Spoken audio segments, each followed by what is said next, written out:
पाकिस्तान ने श्रीलंका को 6 विकेटों से हराकर सैमुल की सीरीज का फाइनल जीत लिया। 115 रन का हदफ 19वें ओवर में बाआसानी अबूर।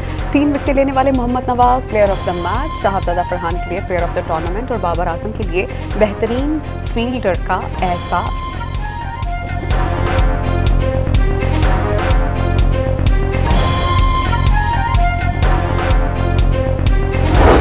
श्रीलंका और जिम्बाब्वे की टीम ने सह-फरीकी सीरीज खेलकर पूरी कौम के दिल जीत लिए। वज़ीर-ए-आज़म शहबाज शरीफ का खराज तहसीन। सीरीज जीतने पर कौमी टीम को मुबारकबाद।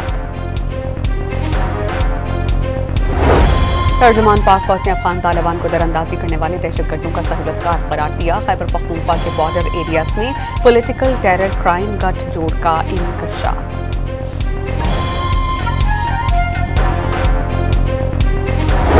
पाक अमरीका ताल्लुकात से चीन को कोई नुकसान नहीं होगा। चीनी कर्जों का करप्शन फ्री इस्तेमाल सीपैक को एक असासा बना देगा। चीनी काउंसिल जनरल का लाहौर में पाक चीन ताल्लुकात और अमरीका के उन्वान से तकरीब से खिताब।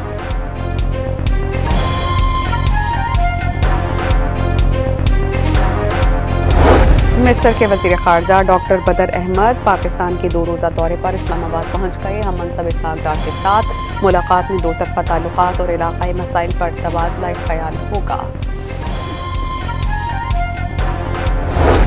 सिंध में डेंगू के मजीद 51 केसेस रिपोर्ट। सरकारी अस्पतालों में 34 और निजी अस्पतालों में मजीद 17 मरीज रिपोर्ट हुए।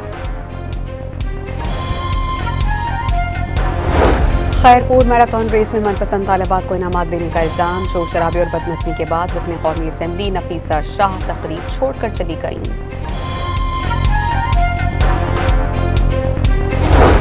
FIA की कराची के इलाके समनाबाद में कार्रवाई। गैर कानूनी करेंसी एक्सचेंज में मुलविस 3 मुल्जिमान गिरफ्तार।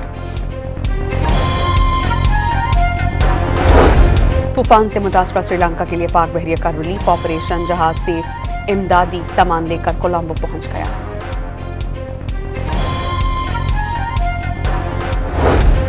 और पाकिस्तानी बॉक्सर मोहम्मद वसीम ने WBA world gold bantam weight title जीत लिया। उन्होंने फाइट फॉर ग्लोरी के मेन इवेंट में थाईलैंड के हरीफ को शिकस्त दे दी।